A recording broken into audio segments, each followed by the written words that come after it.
Appraisal में हमारी discussion हो रही थी इन्फ्लेशन को लेके।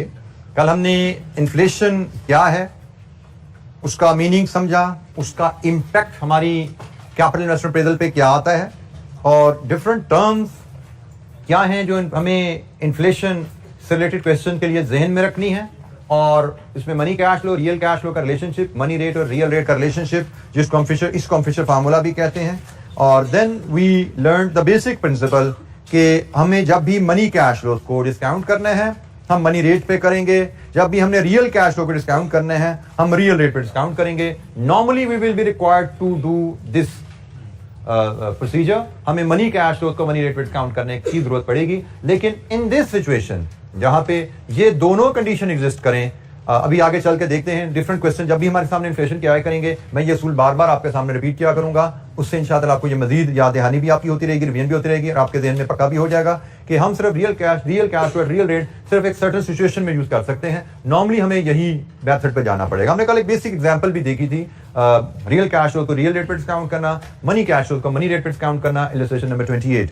तो कोई सवाल कल के लेक्चर से, किसी टर्म पे एक्सप्लेनेशन चाहिए, किसी कैलकुलेशन पे कोई गाइडेंस चाहिए, पूछिए जी।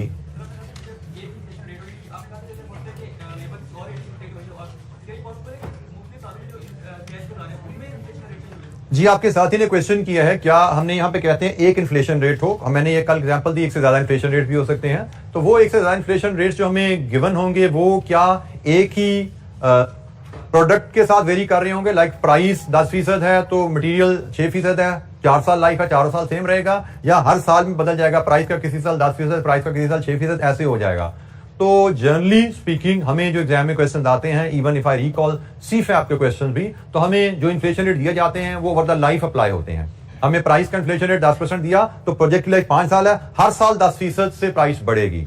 हमें अगर मटेरियल की कॉस्ट का इन्फ्लेशन रेट 5% बताया है तो 5% मटेरियल के ऊपर हर साल अप्लाई होगा, बदलेगा नहीं। तो मुझे I don't recall any question in I cap कि किसी भी स्ट्रीम में जहां पे इन्फ्लेशन रेट बदल रहा हो। जी एनी क्वेश्चन, कोई सवाल, कोई और सवाल कल के लेक्चर से जी? अच्छा, डिस्कशन को थोड़ा और आगे लेकर चलते हैं and let's do illustration number 29। Illustration 29 को देखते हैं जी।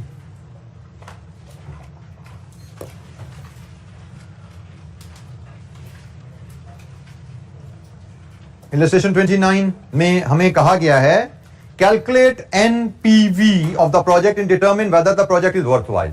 एनपीवी बताइए और बताइए प्रोजेक्ट फीजिबल है या नहीं है। अब हम सवाल पढ़ते हैं। A project under consideration has the following projected data, मतलब उसके फ्यूचर प्रोजेक्ट के बारे में जो हमने एस्टिमेट किया है फ्यूचर उसके बारे में, उससे डाटा में गिवन है। All cash flows are in current term, current term, real term या टुडेज टर्म, इन सब का मतलब एक ही है, ठीक है। Current term, real term, today's term, ये आपके साइनोनिम है। एग्जामिनर इनमें से कोई भी एडजेक्टिव यूज कर सकता है आपके लिए।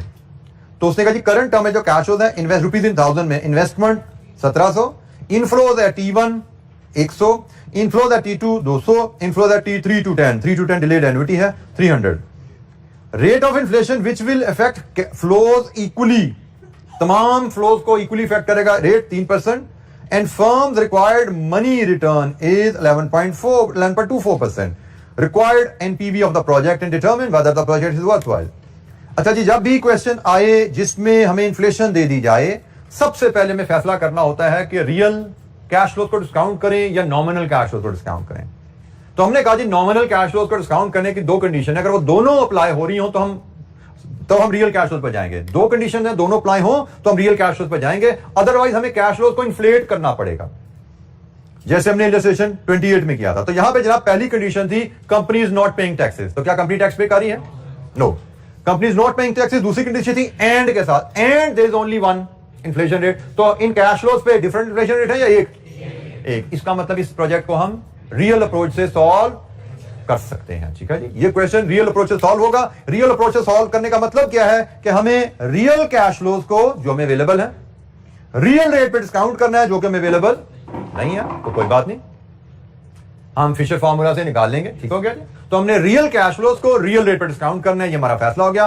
हर क्वेश्चन इन्वॉल्विंग इन्फ्लेशन जब सामने आया करेगा सबसे पहले यही फैसला होना है कि रियल कैश फ्लोज को रियल रेट पे डिस्काउंट करना है या मनी कैश फ्लोज को मनी रेट पे करना है। तो यहां पे हमारा फैसला हो गया कि रियल कैश फ्लो को रियल रेट पे ही डिस्काउंट करना है। तो let's proceed with the solution.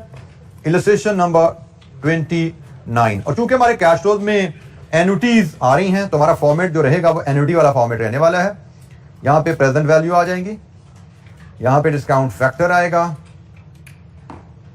Cash flows and year.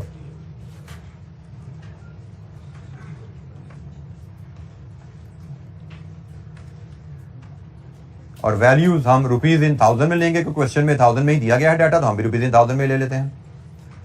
हमें जिस तरह वैल्यूज दी गई हैं, ओके, हमें जिस तरह वैल्यूज दी गई हैं, पहले हम कैश फ्लो लेके आते हैं। सबसे पहले इन्वेस्टमेंट है जो कि जीरो में ली जाती है अनलेस टोल्ड अदरवाइज, हमने बात की हुई है, वो है 1700 की। फिर हमारे इनफ्लोज हैं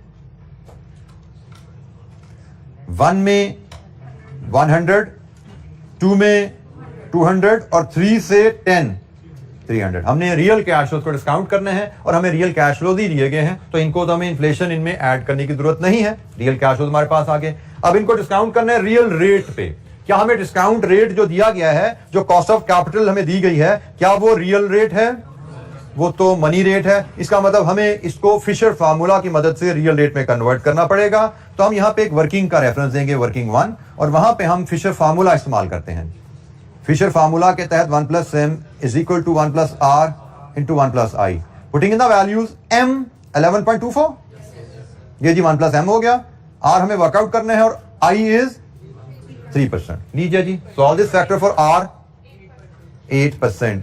ये हमारा real cost of capital, real discount rate आ गया 8%। अब हम इन कैश फ्लोज को 8% पे डिस्काउंट करेंगे।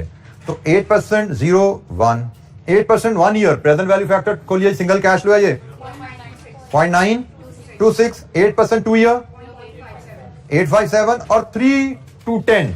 अब ये डिलेड एन्युटी है, इसको हम कैसे सॉल्व करते हैं?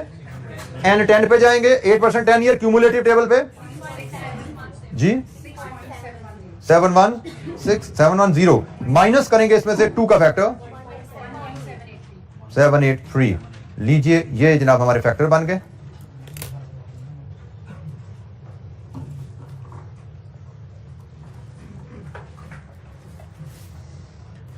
जी फैक्टर्स हमारे बनते हैं और यहां से फिर प्रेजेंट वैल्यू और सम करेंगे नेट प्रेजेंट वैल्यू। तो बताइए क्या आ रही है नेट प्रेजेंट वैल्यू? कंप्लीट कीजिए इस कैलकुलेशन को, फैक्टर्स को मल्टीप्लाई कीजिए कैश फ्लोज के साथ और एनपीवी बताइए क्या आ रही है। Net present value positive negative क्या है, वैल्यू बताइए।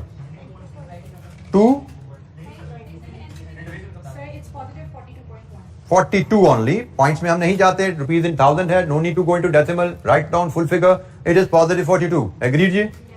Net present value 42 positive. हमसे सिर्फ एनपीवी नहीं मांगी गई, हमें कहा गया था calculate NPV and determine whether the project is worthwhile. तो हमारा डिसीजन क्या है? प्रोजेक्ट वर्थवाइल है? Yes, as NPV is positive project is worthwhile. Worthwhile लिख दीजिए, फीजिबल लिख दीजिए, उसने चूंकि वर्ड वर्थवाइल की यूज किया हम भी वही लिख देते हैं।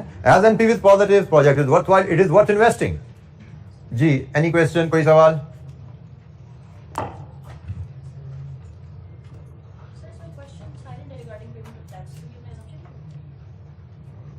पेमेंट ऑफ टैक्स पे कोई इंफॉर्मेशन नहीं है, इसलिए हम of course how can we treat payment of taxes when we have no information. आगे चलेंगे, हमें टैक्सेस वाले सवाल आएंगे, उसमें बताया जाएगा क्या टैक्सेस किस रेट पे लगते हैं, कैसे लगते हैं, कैसे कैलकुलेट करना है। We will learn that when it will come to taxes. जी एनी क्वेश्चन, कोई सवाल? अच्छा जी, इन्फ्लेशन को लेके एक और इलस्ट्रेशन देखते हैं, दैट इज इलस्ट्रेशन नंबर 30। इसकी रिक्वायरमेंट भी evaluate the project assuming the machine has a life of 5 years and a scrap value of 100,000। 5 साल लाइफ, 100,000 स्क्रैप वैल्यू। तो बताइए मशीन की फिजिबिलिटी क्या है, प्रोजेक्ट की फिजिबिलिटी क्या है? Illustration 30, company is considering cost saving project. This involves purchasing a machine costing 700,000 which will result in annual saving in real term। real term में saving कितनी होगी उसने बता दिया। On wage cost of 100,000 and on material cost of 40,000। The following forecasts are made of the rates of inflation each year for the next 5 years. Wages 10%, material cost 5%, general price 6%। ये general price क्या होती है ये समझ लीजिए। General price is in fact you can assume it to be average. Wage cost मतलब wage में किस रेट से इजाफा होना है, मटेरियल कॉस्ट मतलब मटेरियल कॉस्ट में किस रेट से इजाफा होना है, और जनरल का मतलब ऑन एवरेज, क्योंकि मटेरियल सिर्फ वेजेस और मटेरियल तो नहीं होते, हमारी कोई इलेक्ट्रिसिटी भी होगी, कोई रेंट भी होगा, कोई डेप्रिसिएशन भी होगी, there are so many cost. ठीक है जी। तो उसने कहा एवरेज जनरल प्राइस का मतलब होता है एवरेज इन्फ्लेशन। तो उसने कहा एवरेज इन्फ्लेशन 6% है। इसका क्या इस्तेमाल है इस पर हम बात करेंगे अभी। तो anyways the real cost of capital of the firm is 8.5। Real cost of capital is 8.5। अच्छा जी, क्वेश्चन में जब भी इन्फ्लेशन आ जाए, I have been telling you, सबसे पहला फैसला अप्रोच, रियल अप्रोच या मनी अप्रोच। तो क्या कंपनी टैक्सेस पे करती है? नो, टैक्सेस तो पे नहीं करी। क्या कंपनी के कैश फ्लो तो एक ही रेट इफेक्ट कर रहा है? नहीं। इसका मतलब हमें मनी कैश फ्लोज को मनी रेट पे डिस्काउंट करना है। मनी कैश फ्लोज का मतलब हमें हर कैश फ्लो को इन्फ्लेट करना है उसके रेस्पेक्टिव फैक्टर के साथ। और हमें कहा गया हमारा प्रोजेक्ट क्या है, 7 लाख की इन्वेस्टमेंट करोगे तो आज के हिसाब से सालाना 1 लाख बचना है, लेकिन असल में इन्फ्लेशन की वजह से यह बढ़ता जाएगा। आज के हिसाब से सालाना 40,000 बचना है, लेकिन असल में इन्फ्लेशन की वजह से ये बढ़ता जाएगा। तो हमने इन्फ्लेशन की वजह से इनको बढ़ाना है कैश फ्लो को, और जब इन्फ्लेशन की वजह से बढ़ाना है तो हर साल कैश फ्लो चेंज हो जाएगा। ठीक हो गया। तो हमें अकॉर्डिंगली उसके मुताबिक फिर फॉर्मेट हम बनाते हैं। तो हमारी टोटल जो आइटम बनती हैं, एक इनिशियल इन्वेस्टमेंट है, एक उसकी रेजिडुअल वैल्यू है, एक वेज है और एक मटेरियल कॉस्ट की सेविंग है। तो हमारा जो फॉर्मेट होगा, प्रोजेक्ट लाइफ कितनी है? 5 साल। Project life is 5 years। तो हमारे जो फॉर्मेट आएगा इलस्ट्रेशन नंबर 30, 5 साल प्रोजेक्ट कैश फ्लोज है और इन्वेस्टमेंट 0 में ली जाती है। तो 0 1 2 3 4 एंड ये 5 हो गया जी। ये हमारा फॉर्मेट हो गया। और हमारी रुपीज में हम वैल्यूज ले लेंगे। मिलियंस में इन्वेस्टमेंट होना तो फिर हम थाउजेंड्स वगैरह कहीं राउंड ऑफ करने चलते हैं। हमारी इन्वेस्टमेंट मिलियंस में नहीं है, लाखों में है, तो हम रुपीज में ही रहते हैं। हमारी कैश फ्लो जो आइटम्स हैं, डिस्क्रिप्शन ऑफ अगर कैश फ्लोज अगर हम देखें हमारी क्या क्या हैं, तो एक हमारे पास इनिशियल कैपिटल इन्वेस्टमेंट है। मैं पहले अगर आइटम्स कंप्लीट करूं, इनिशियल कैपिटल इन्वेस्टमेंट है, फिर हमारे पास उसकी सैल्वेज वैल्यू या रेजिडुअल वैल्यू है। Then we have annual, money term में बिल्कुल लेंगे, एनुअल वेज सेविंग है। फिर हमारे पास एनुअल मटेरियल कॉस्ट सेविंग है, इसको भी हम वेज कॉस्ट सेविंग कर देते हैं, वेज कॉस्ट सेविंग। हर इन्वेस्टमेंट इनकम कमाने के लिए नहीं की जाती, कुछ इन्वेस्टमेंट कॉस्ट को बचाने के लिए भी की जाती है। और अगर आप एज अ बिजनेसमैन सोचो, a penny saved is a penny earn. Investment करके पैसा कमा लो तो भी प्रॉफिट बढ़ता है, इन्वेस्टमेंट करके खर्चा कम कर लो तो भी कंपनी का प्रॉफिट तो बढ़ गया ना। ठीक है। तो आप इन्वेस्टमेंट से इनकम लो या इन्वेस्टमेंट से कॉस्ट को सेव करो, दोनों इनफ्लो समझे जाते हैं। इनकम भी इनफ्लो है और कॉस्ट में सेविंग भी इनफ्लो ही समझी जाती है। तो जनाब अब हम वैल्यूज लेके आते हैं। हमारी इनिशियल इन्वेस्टमेंट 7 लाख 0 में ली जाएगी। हमारी रेजिडुअल वैल्यू प्रोजेक्ट के एंड पे 5 साल बाद 1 लाख ली जाएगी।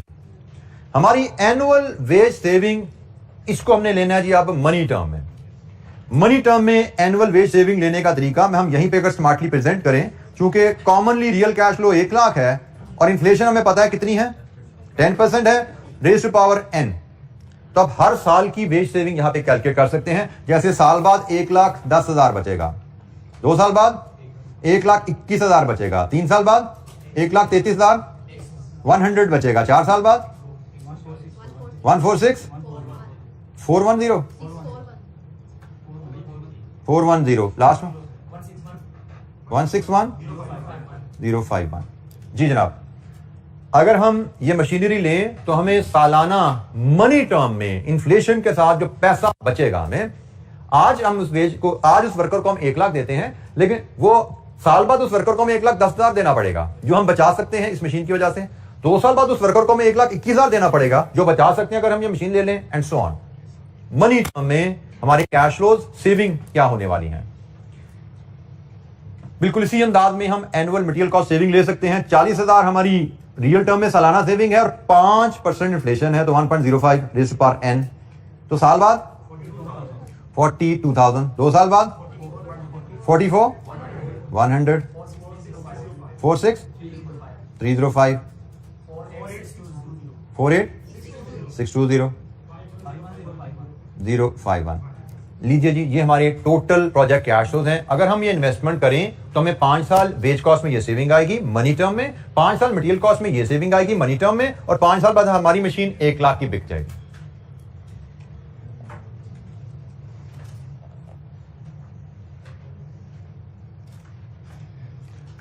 यहां पे एक असूल याद रखिएगा, जो जनरल हमें हर क्वेश्चन में ही ये ऑलमोस्ट टेस्ट होने वाला है। हमें यहां पे उसने बड़ा क्लियरली बताया एनुअल सेविंग रियल टर्म में है, इन्वेस्टमेंट तो होती जीरो में है, इसमें तो रियल और मनी में कोई फर्क नहीं पड़ता। फ्यूचर कैश फ्लोज में इन्फ्लेशन के साथ आते हैं, लेकिन ये जो वैल्यू है इसके बारे में एग्जामिनर ने रियल का वर्ड यूज नहीं किया। तो गाइडलाइन वो ध्यान में रखिए, अगर वो बताए कि वैल्यू रियल है तो रियल है, नहीं तो मनी है। तो यहां पे उसने बताया ये रियल है, हमने इसको रियल लेके इसमें इन्फ्लेशन ऐड की। इसके बारे में उसने रियल की वर्ड यूज नहीं किया, तो हमने इसको मनी किया, इसमें इन्फ्लेशन मैंने ऐड नहीं की। हालांकि ये भी मेरे 5 साल बाद पैसा वापस आना है ना। अगर वो यहां पे इसके साथ भी रियल लगा देता तो मुझे फिर शायद इसका भी इन्फ्लेशन रेट यहां पे वो देता, मैं इसको भी मनी टर्म में कन्वर्ट करता 5 साल की इन्फ्लेशन डाल के 1 + i raised to power 5। लेकिन क्वेश्चन ने ऐसा कोई जिक्र नहीं किया, तो मैंने इसके साथ इन्फ्लेशन ऐड नहीं की। ठीक हो गया जी। तो जहां पे उसने कैश फ्लो रियल बताए उनमें मैंने इन्फ्लेशन ऐड कर दी, जहां पे वो साइलेंट रहा उनको मैंने मनी ही ट्रीट करके चला।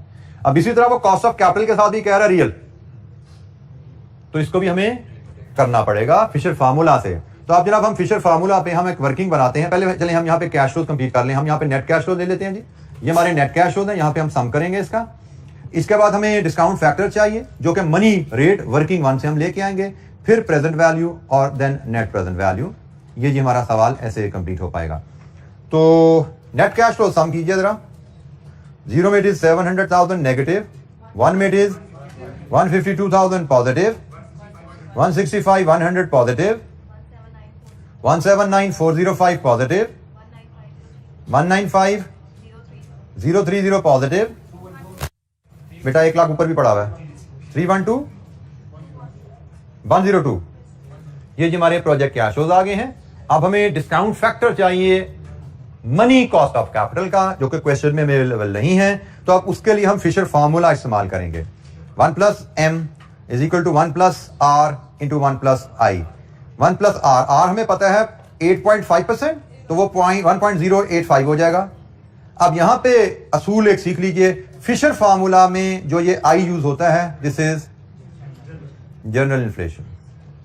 फिशर फार्मूला में जो आई यूज होता है वो जनरल इन्फ्लेशन होता है, और जनरल इन्फ्लेशन की मैं आपको डिस्क्रिप्शन भी दे दी, इससे मुराद एवरेज रेट होता है। तो क्वेश्चन में हमें तो जनरल इन्फ्लेशन रेट गिवन है, हम उसको यूज कर लेंगे। अगर जनरल इन्फ्लेशन रेट गिवन ना होता तो अवेलेबल रेट्स की एवरेज ले लेते। एग्जामिनर को बताना है भाई हमें फर्क पता है कि फिशर फार्मूला में जनरल इन्फ्लेशन यूज होता है, इसमें मटेरियल का इन्फ्लेशन रेट यूज नहीं होता, इसमें वेजेस का इन्फ्लेशन रेट यूज नहीं होता। मटेरियल का इन्फ्लेशन रेट मटेरियल कॉस्ट के लिए है, वेजेस का इन्फ्लेशन रेट वेजेस की कॉस्ट के लिए है। फिशर फार्मूला में जो इन्फ्लेशन रेट चाहिए वो जनरल इन्फ्लेशन होता है, और जनरल इन्फ्लेशन एवरेज बेसिकली होता है। अगर क्वेश्चन में जनरल अवेलेबल है यूज कर लो, नहीं अवेलेबल तो बाकी रेट्स की एवरेज ले लेना, जो अवेलेबल है उनकी एवरेज ले लेना। तो यहां पे तो हमें अवेलेबल है कितना जनरल इन्फ्लेशन 6%, तो ये जनाब 1.06 हो गया। अब solve it for m, m is 15%। तमाम स्टूडेंट ये कैलकुलेट करके देख लीजिए, किसी स्टूडेंट को कोई दिक्कत तो पूछिए। m is our money cost of capital, money discount rate, it is 15%।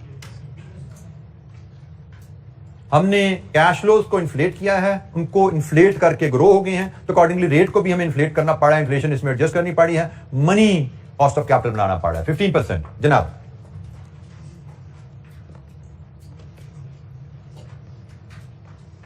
तो जनाब ये आया रेट यहां पे 15%, और इस पे आप डिस्काउंट करेंगे कैश फ्लोज को, और सारे सिंगल कैश फ्लोज हैं 15%, प्रेजेंट वैल्यू और नेट प्रेजेंट वैल्यू। कंप्लीट कीजिए कैलकुलेशन, मुझसे नेट प्रेजेंट वैल्यू शेयर कीजिए। सिंगल कैश फ्लोज हैं, सिंगल कैश फ्लो का प्रेजेंट वैल्यू टेबल यूज करना है। परफॉर्म कीजिए कैलकुलेशन, यू मुझसे एनपीवी शेयर कीजिए जरा, क्या आती है।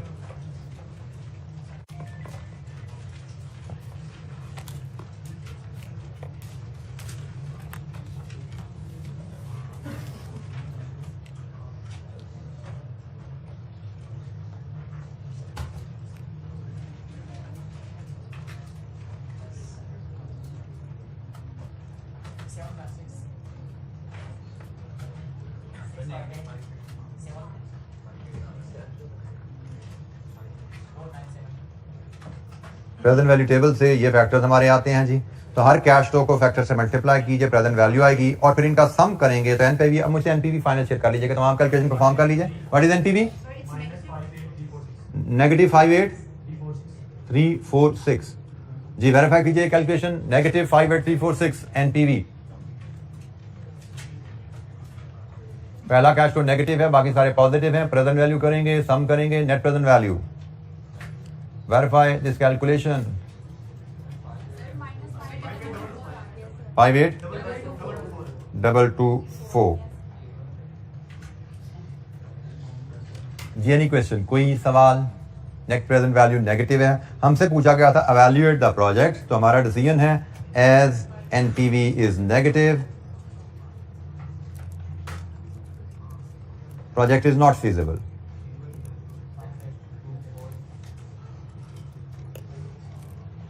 Evaluate the project, so we must write this decision. Positive negative NPV है, project is not feasible.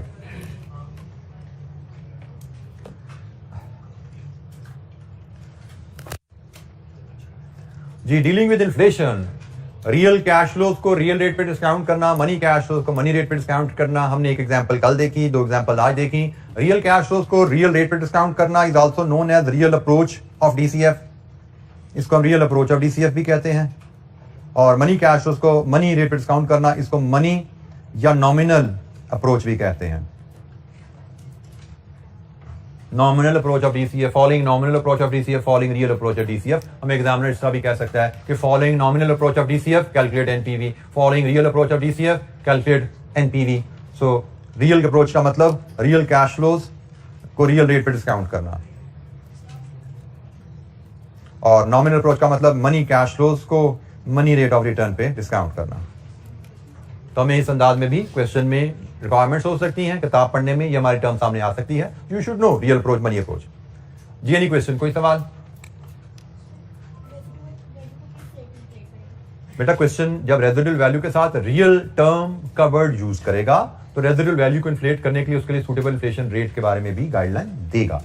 जैसे उसने वेजेस के बारे में इन्फ्लेशन रेट बताया, उसने मटेरियल कॉस्ट रियल टर्म में दी, उसका इन्फ्लेशन रेट बताया। तो जो जिस कैश फ्लो को वो हमसे इन्फ्लेट करवाना चाहेगा उसके लिए सूटेबल रेट हमें क्वेश्चन में दिया जाएगा। तो अगर वो हमसे रेजिडुअल वैल्यू रियल टर्म में देता तो रेजिडुअल वैल्यू के लिए भी वो हमें कोई सूटेबल इन्फ्लेशन रेट बताता। जी, एनी क्वेश्चन, कोई सवाल?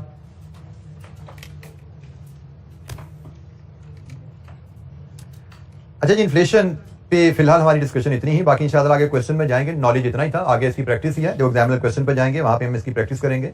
अब हम दूसरी ट्रीटमेंट की तरफ चलते हैं, which is dealing with working capital in DCF.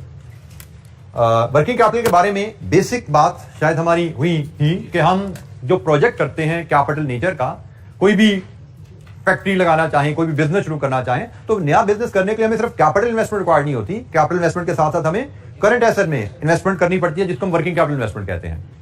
तो अब कैपिटल इन्वेस्टमेंट्स के कैश फ्लो से डील करना हमने सीखा कि इनिशियल इन्वेस्टमेंट है तो जीरो में आउटफ्लो शो कर दो और प्रोजेक्ट के एंड पे रेजिडुअल वैल्यू इनफ्लो ले लो। तो ये तो कैपिटल इन्वेस्टमेंट से डील करना हो गया।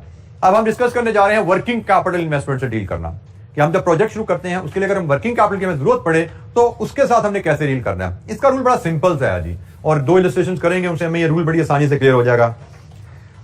हमें क्वेश्चन में बताया जाता है, जिसका कैपिटल इन्वेस्टमेंट के बारे में बताया गया ना, भाई प्रोजेक्ट करना है तो 7 लाख की मशीन लेनी पड़ेगी। इसी तरह हमें बताया जाता है प्रोजेक्ट करना है तो साथ 1 लाख का स्टॉक भी लेना पड़ेगा, या 1 लाख आपको वर्किंग कैपिटल में इन्वेस्ट करना पड़ेगा। So rule number 1, initial working capital investment is shown as outflow at 0। Question में बताया जाएगा भाई कैपिटल इन्वेस्टमेंट के साथ साथ इतनी इन्वेस्टमेंट आपको वर्किंग कैपिटल में चाहिए। तो रूल नंबर 1, क्वेश्चन में आपको वर्किंग कैपिटल इन्वेस्टमेंट की जो इंफॉर्मेशन दी जाएगी, कैपिटल इन्वेस्टमेंट के साथ साथ उसको भी आप जीरो में आउटफ्लो शो करोगे। ठीक हो गया जी? कैपिटल इन्वेस्टमेंट के साथ एक इशू है, सॉरी वर्किंग कैपिटल इन्वेस्टमेंट के साथ एक इशू है जो कि कैपिटल इन्वेस्टमेंट में जनरली हमें नजर नहीं आता। आपने एक फैक्ट्री लगा ली ना, तो पहले साल शुरू में तो सेल्स कम होती हैं, नया बिजनेस शुरू करते हो, आहिस्ता आहिस्ता आपके कस्टमर बनते हैं ना, नए नए बड़े बड़े ऑर्डर आने शुरू करते हैं। कंपनी शुरू के 1 साल लॉस से निकल के फिर शायद प्रॉफिट में जाती है। रियलिटी में ऐसा ही होता है कि बिजनेस आहिस्ता आहिस्ता ग्रो करता है। तो जैसे जैसे बिजनेस ग्रो करता है, मशीनरी तो वहीं खड़ी है, लेकिन बिजनेस के ग्रो करने के साथ हमारी प्रोडक्शन की रिक्वायरमेंट बढ़ती है, हमारी स्टॉक की रिक्वायरमेंट बढ़ती है, हमारी डेटर्स उधार जो देते हैं लोगों को, हम पैसे हमारे उनमें भी फंसने शुरू हो जाते हैं। इन शॉर्ट, चले फिलहाल हम फॉर द टाइम भी यही समझे हमारी सारी इन्वेस्टमेंट स्टॉक में है। जैसे जैसे बिजनेस बढ़ेगा वैसे वैसे हमारी प्रोडक्शन बढ़ेगी, वैसे वैसे हमारी सेल्स बढ़ेगी, हमारी investment requirement in current assets बढ़ेगी। और कभी किसी वजह से चलते हुए कारोबार में किसी साल स्लंप आ जाए, जैसे अभी कोविड की वजह से स्लंप आ गया था, तो बिजनेस डाउन हो जाता है। बिजनेस डाउन हुआ, प्रोडक्शन डाउन हुई, तो स्टॉक की रिक्वायरमेंट कम हो जाती है। तो हमने स्टॉक की रिक्वायरमेंट को फॉलो करना होता है कि एग्जामिनर हमें बताता है प्रोजेक्ट शुरू करना है तो आपको से 1 लाख का स्टॉक चाहिए होगा, और एग्जामिनर बता सकता है कभी 1 साल बाद हमें 50,000 का स्टॉक और डालना पड़े शायद, और वो कह सकता है 2 साल बाद किसी वजह से बिजनेस में कमी आएगी, आप अपने स्टॉक को 30,000 कम कर देना। स्टॉक में ऊंच नीच की इंफॉर्मेशन हमें वो दे सकता है। तो गाइडलाइन इज, अगर आगे चल के इनिशियल इन्वेस्टमेंट कर दी, आगे चल के वर्किंग कैपिटल इन्वेस्टमेंट में इजाफा हो रहा है तो increase is shown as outflow in the relevant year, और आगे चल के किसी साल अगर वर्किंग कैपिटल में कमी हो रही है तो decrease is shown as inflow in the relevant year. Working capital investment में इजाफे का मतलब इन्वेस्टर की जेब से और पैसा कारोबार में जाएगा। मतलब लाख का स्टॉक पड़ा था, अब 1.5 लाख का स्टॉक रखना तो 50,000 और डालना पड़ेगा, तो 50,000 का और आउटफ्लो दिखाओ। फिर एग्जामिनर कहता है नहीं अब 1,20,000 का स्टॉक ले आओ, तो इसका मतलब 30,000 पैसे वहां से कारोबार से आप निकाल सकते हैं, आप तो इन्वेस्टर को वापस कर दो। तो इन्वेस्टर की जेब में इनफ्लो या इन्वेस्टर की जेब से आउटफ्लो हमने शो किया। तो ये जनाब एक रूल है कि आपने अगर वर्किंग कैपिटल में इजाफा हो तो उसने रेलेवेंट ईयर में आउटफ्लो होगा, अगर कमी हो तो रेलेवेंट ईयर में इनफ्लो होगा। एंड फाइनली लास्ट पॉइंट, जब कारोबार खत्म होगा तो all investment in working capital should be shown as inflow. कारोबार जब खत्म हो गया तो फिर तो अब आपको स्टॉक की जरूरत नहीं ना होती, फिर सारा स्टॉक बेच के वो भी इन्वेस्टर के हवाले कर देते हो, वो भी कारोबार में इनफ्लो ले लेते हो आप। ठीक है, तो ये जनाब 4 स्टेप रूल हैं। Initial working capital is shown as outflow 0 में। अगर किसी वजह से मैं बताया जाए हमारी वर्किंग कैपिटल इन्वेस्टमेंट में इजाफा होगा आगे चल के, तो जो इजाफा है वो रेलेवेंट ईयर में आउटफ्लो। अगर हमें बताया जाए किसी वजह से हमारी इन्वेस्टमेंट की रिक्वायरमेंट में कमी होगी किसी वजह से, तो जो कमी है वो रेलेवेंट ईयर में इनफ्लो। और आखिरी पॉइंट, जब कारोबार खत्म हो जाता है, जैसे वो कहता है जी कारोबार की लाइफ 5 साल है, तो आखिरी साल में वो बताए या ना बताए, ये भी बताएगा, वो ये भी बताएगा, ये भी बताएगा। ये एग्जामिनर मे नॉट टेल, वो ये कहेगा नहीं आपको, but it is understood, this is the rule कि जब कारोबार खत्म हो गया तो स्टॉक में कोई पैसा नहीं चाहिए। कारोबार खत्म हो गया, फैक्ट्री गोदाम खाली करके ताले लगाने हैं हमने, तो खाली कैसे करेंगे? बेच के पैसे इन्वेस्टर के हवाले करेंगे। जब तक कारोबार चल रहा है गोदाम में माल पड़ा हुआ है, जब कारोबार बंद हो गया गोदाम में माल नहीं चाहिए। कारोबार चल रहा है, दुकान की मिसाल लो, शेल्फ आपकी बेसिक ग्रोसरी स्टोर, कारोबार चल रहा है, शेल्फ भरे नजर आते हैं। कारोबार बंद किया, शेल्फ खाली हो जाते हैं, सारा सामान बेच के इन्वेस्टर के पास जेब में चले जाता है पैसा। तो ये स्टेप ये एग्जामिनर हो सकता है आपको ना बताए। हाँ, बाज़ का एग्जामिनर ये भी एक जुमला कह देता है, एक और जुमला ध्यान में रखिएगा। एग्जामिनर कहेगा आपकी प्रोजेक्ट की लाइफ तो 10 साल है, लेकिन आप सिर्फ 5 साल के कैश फ्लो बना के फिजिबिलिटी असेस कीजिए। मतलब प्रोजेक्ट में तो चलने हैं 10 साल, लेकिन आप सिर्फ 5 साल के कैश फ्लो बनाइए और उसकी एनपीवी कर लीजिए।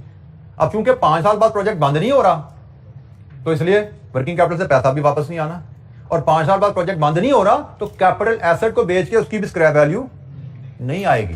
वो तो शायद एग्जामिनर देगा ही नहीं ना, क्योंकि वो कहेगा प्रोजेक्ट चल रहा है तो 5 साल बाद स्क्रैप वैल्यू का जिक्र ही नहीं करेगा वो। लेकिन ऐसा ना हो गया गलती में रूटीन में इसकी रिकवरी ले लो। जब प्रोजेक्ट चल रहा है, जब मशीन ही नहीं बेची आपने, तो भाई स्टॉक क्यों बेचोगे?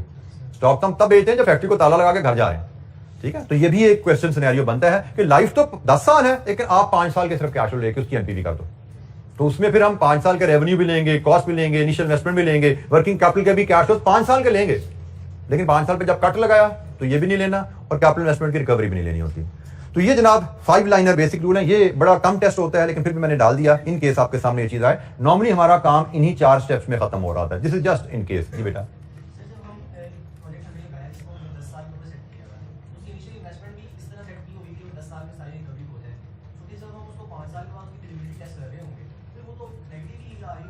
आपके साथी का कहना है कि 10 साल इन्वेस्टमेंट वाला प्रोजेक्ट है, तो 5 साल में वो फिजिबल कैसे निकलेगा?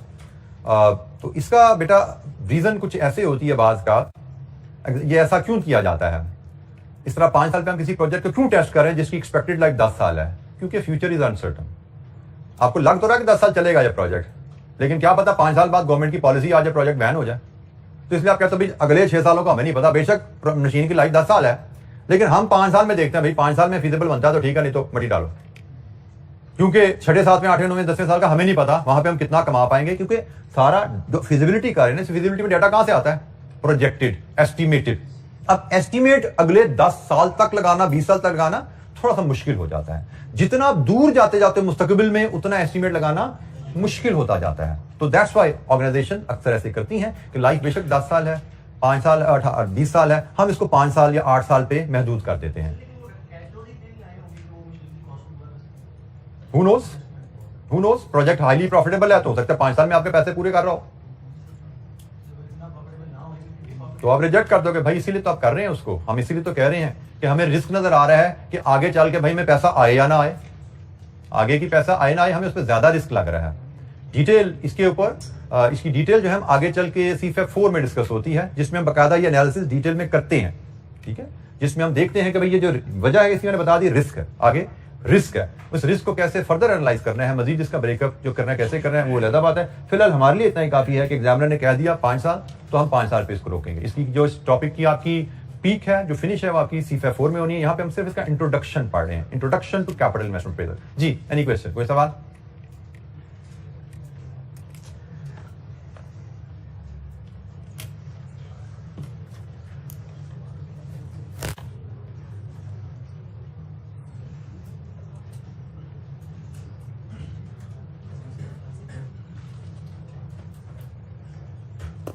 अच्छा जी, हम एक बेसिक सी इलस्ट्रेशन देखते हैं इस डिस्कशन को लेके। Illustration number 31।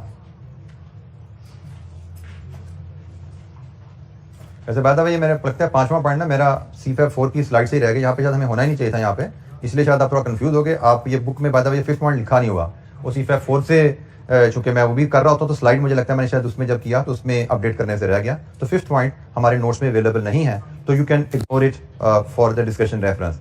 अच्छा, इलस्ट्रेशन 31 पे आइए। रिक्वायरमेंट क्या है? Prepare project cash flows to be used in DCF analysis. Cash flows बनाने को हमें कहा जा रहा है कि प्रोजेक्ट कैश फ्लोज बनाइए। A project cost 100,000 with 3 years life and a scrap value of 50,000. It will produce net annual operating cash flows of 60,000 and requires an investment of 20,000 in working capital. Working capital में 20,000 की investment की जरूरत है। Initial investment क्या है, उसकी scrap value क्या है, एनुअल कैश फ्लोज क्या आएंगे और वर्किंग कैपिटल इन्वेस्टमेंट क्या है। ये जनाब हमारे पास कैश फ्लोज हैं। अब हम इसको अगर हम प्लॉट करें एक बेसिक से फॉर्मेट पे, हमसे सिर्फ कैश फ्लोज मांगे गए हैं। इलस्ट्रेशन नंबर 31 है, तो हम इसको एनुअल कैश फ्लोज 3 साल लाइफ, 1, 2, 3 और इनिशियल इन्वेस्टमेंट के लिए 0 अगर लें, हम इस फॉर्मेट पे अगर इसको प्रेजेंट करें, यहां पे हम डिस्क्रिप्शन लाएं, तो हमारी जो आइटम्स ऑफ कैश फ्लोज हैं, पहली इनिशियल कैपिटल इन्वेस्टमेंट है, दूसरी इसकी रेजिडुअल वैल्यू है, तीसरी नेट ऑपरेटिंग कैश फ्लोज हैं, नेट ऑपरेटिंग कैश फ्लोज हैं, और चौथी वर्किंग कैपिटल इन्वेस्टमेंट से रिलेटेड कैश फ्लोज हैं। हमने इन तमाम हेड्स के तहत कैश फ्लोज टाइमलाइन पे आइडेंटिफाई करने हैं और फिर नेट प्रोजेक्ट कैश फ्लोज हमारे पास आ जाएंगे। जब नेट प्रोजेक्ट कैश फ्लोज हमारे पास हो तो इस पे हम जो मर्जी टूल NPV IRR का लगाना चाहें या पेबैक लगाना चाहें लगा सकते हैं। सो हम तमाम वैल्यूज को रुपीज में लेंगे। हर टेबल की टॉप पे ये बताना जरूरी होता है कि आपकी फिगर्स राउंड ऑफ हो रही हैं या रुपीज में है। इनिशियल इन्वेस्टमेंट कितनी है जी? 100,000। आउटफ्लो 0 में शो किया जाएगा। रेजिडुअल वैल्यू कितनी है? 50,000। अच्छा, यहाँ पे एक एफिशिएंट प्रेजेंटेशन का एक तरीका और देख लीजिए। Instead of having a separate line out of residual value, हम रेजिडुअल वैल्यू भी कैपिटल इन्वेस्टमेंट के एंड पे रिकवरी शो कर सकते हैं। ठीक है, तो ये भी एक हमारी एफिशिएंसी प्रेजेंटेशन में आ जाती है कि आप कैपिटल इन्वेस्टमेंट की आउटफ्लो यहाँ शो करते हैं, इसका रिलेटेड इनफ्लो उसी लाइन में एंड पे शो करते हैं जो रेजिडुअल वैल्यू है, तो हमारी एक लाइन आइटम सेव हो जाती है। हम बचा लेंगे इस तरह टाइम अपना। Net operating cash flows question में रेडीली अवेलेबल है, हर साल 60,000 है। ये सारी चीजों से तो हमने डील किया हुआ है। हम जिस पे फोकस करना चाह रहे हैं वो वर्किंग कैपिटल इन्वेस्टमेंट है, और हमने रूल पढ़ा कि वर्किंग कैपिटल के लिए जो इन्वेस्टमेंट रिक्वायरमेंट है उसको 0 में आउटफ्लो शो करो। कितनी इन्वेस्टमेंट है जी? 20,000। और हमने रूल पढ़ा अगर कोई इंक्रीज डिक्रीज है वो during the year inflow outflow show करो। क्या कोई चेंज आ रही है वर्किंग कैपिटल में? क्वेश्चन में ऐसा कोई जिक्र नहीं है कि हमारी ये इन्वेस्टमेंट रिक्वायरमेंट आगे चल के बदलने वाली है। क्वेश्चन ने सिर्फ यही कहा कि इस प्रोजेक्ट के लिए जहां पे 1 लाख कैपिटल इन्वेस्टमेंट चाहिए वहां पे 20,000 वर्किंग कैपिटल के लिए चाहिए। तो इसका मतलब there is no change expected, but जब प्रोजेक्ट खत्म होगा तो ये रिकवरी तो आनी आनी है। This goes without examiner guideline instruction information, ये होना ही होना है। वो हमें इस पे इंफॉर्मेशन देगा, वो हमें इस पे इंफॉर्मेशन दे सकता है। इसके बारे में एग्जामिनर मोस्टली साइलेंट रहता है। ये हमारी गाइडलाइन है, हमें पता है जब प्रोजेक्ट खत्म हो गया, जब कैपिटल एसेट बेच दिया है तो वर्किंग कैपिटल भी हमने उसके भी एसेट बेच देने हैं, उसके भी पैसे ले लेने हैं। बट होता क्या है, कैपिटल एसेट तो डेप्रिशिएट होकर कम वैल्यू पे आ जाता है, वर्किंग कैपिटल तो स्टॉक है, स्टॉक में तो कोई डेप्रिसिएशन नहीं होती, स्टॉक तो वैसे पैसे जितने पैसे डाले थे सारे वापस मिल जाते हैं हमें। जी जनाब, ये है हमारे कैश फ्लोज और यहां से हम इनका सम ले लेते हैं। ये जी जीरो में 1,20,000 की इन्वेस्टमेंट है, यहाँ पे 60,000, ये भी 60,000 और इधर आया जनाब 130,000। ये हमारे प्रोजेक्ट कैश फ्लोज हैं। अब इसके आगे हम जो मर्जी इन्वेस्टमेंट का टूल एनपीवी आईआरआर लगाना चाहें लगा सकते हैं। ये नहीं क्वेश्चन, कोई सवाल? ये most simple case working capital investment के कैश फ्लोज डिटरमिन करने का।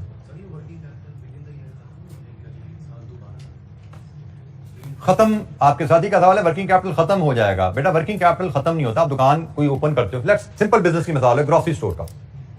ग्रोसरी स्टोर आप ओपन करते हो, एक आपने उसमें फिक्स्ड एसेट भी लिए, freezer, chillers, shelves, racks, computer, और आपने उसमें करंट एसेट भी लगाए, ग्रोसरी आइटम्स, मिल्क, शुगर, ठीक है जी, yogurt, ice cream etcetera.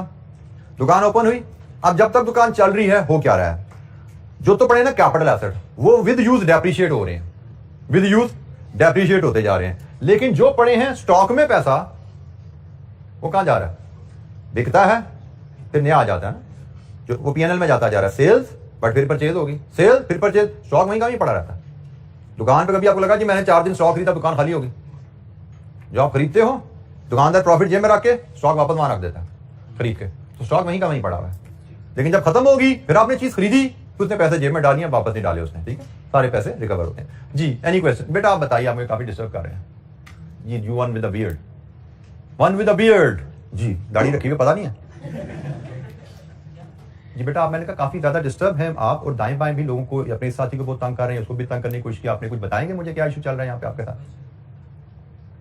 Better be not, अच्छा है कि ना हो इशू, क्योंकि अगर कोई इशू है तो फिर इशू मेरे तक पहुंच रहा है, ठीक है, और मेरे तक जब इशू पहुंचेगा तो आप तक बड़े स्ट्रॉन्ग तरीके से वापस आएगा।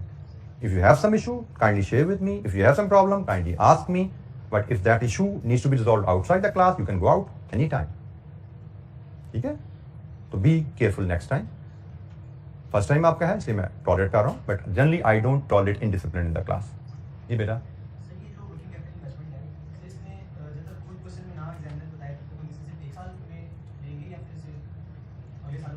बेटा मैंने आपको कहा कि एग्जामिनर आपको बताएगा, ठीक है, कि जी हमें प्रोजेक्ट के शुरू में इतना पैसा चाहिए, और एग्जामिनर आपको बताएगा कि वक्त के साथ हमारी इन्वेस्टमेंट रिक्वायरमेंट बदलेगी या नहीं बदलेगी।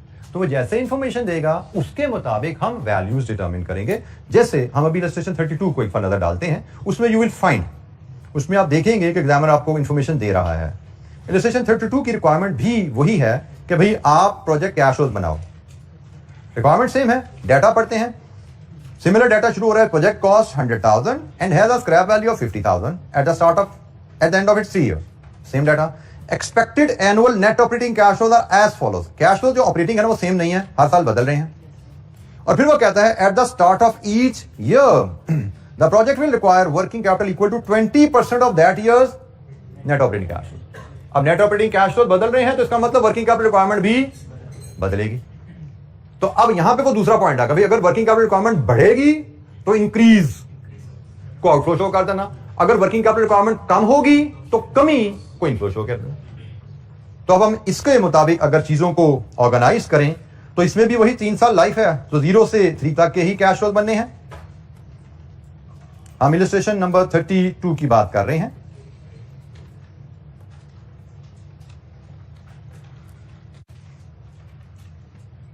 वर्किंग कैपिटल कैश फ्लो 0 से 3 तक के हमें बनाने को कहा जा रहा है।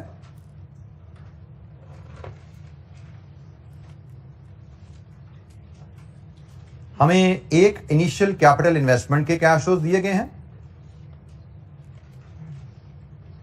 एक हमें नेट ऑपरेटिंग कैश फ्लोज दिए गए हैं, और एक हमें वर्किंग कैपिटल कैश फ्लोज की इंफॉर्मेशन दी गई है।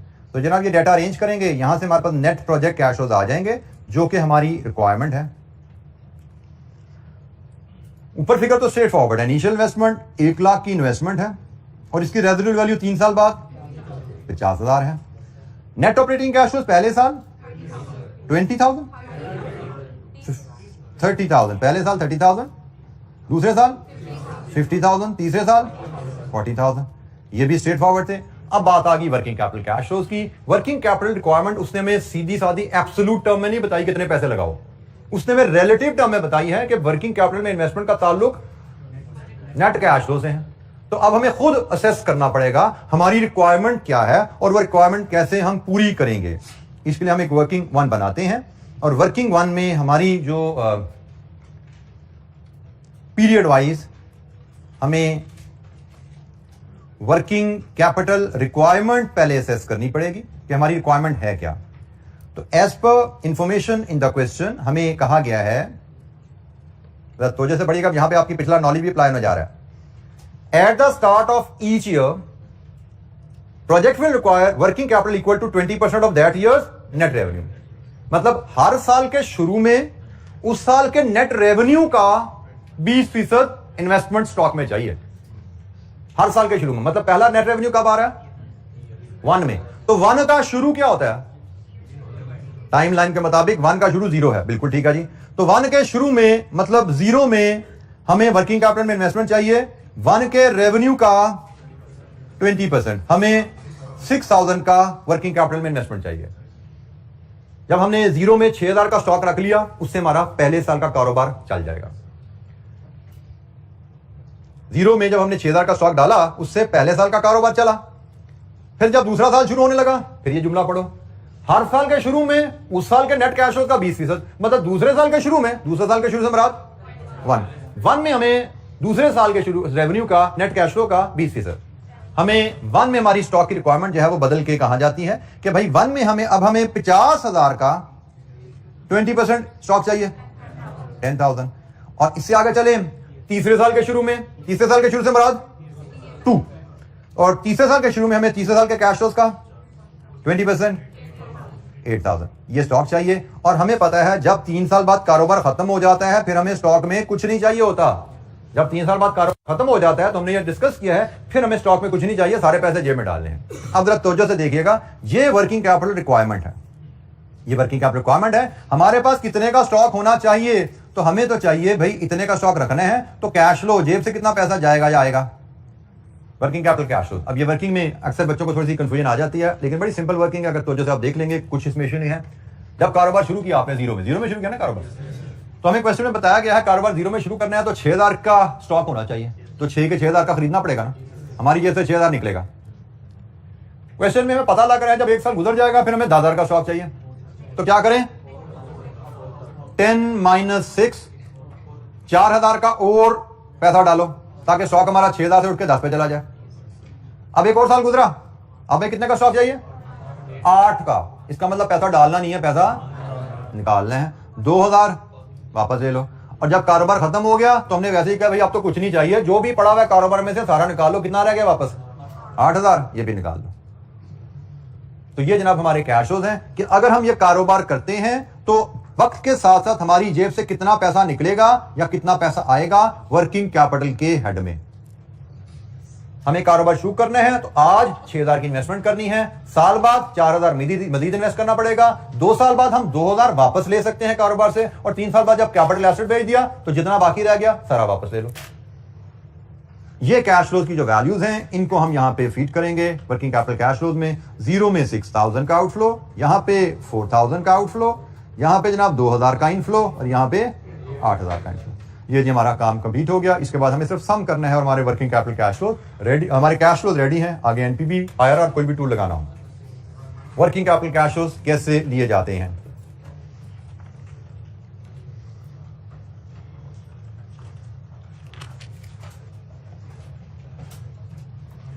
अच्छा, इलस्ट्रेशन 33 एग्जैक्टली इसी पैटर्न पे बनी हुई है। आपकी यही एक्टिविटी जो हमने यहाँ पे की उसकी रिवीजन है, that is your home assignment. Illustration 33 आपकी होम असाइनमेंट आप करके आएंगे। नेक्स्ट वीक जब हम मिलेंगे तो नेक्स्ट वीक हम इंशाअल्लाह टैक्सेशन जो तीसरी की एडजस्टमेंट है उस पर बात करेंगे। नेक्स्ट वीक के रेफरेंस से एक इंपॉर्टेंट अनाउंसमेंट सुन लीजिए। हमारी ठीक है जी।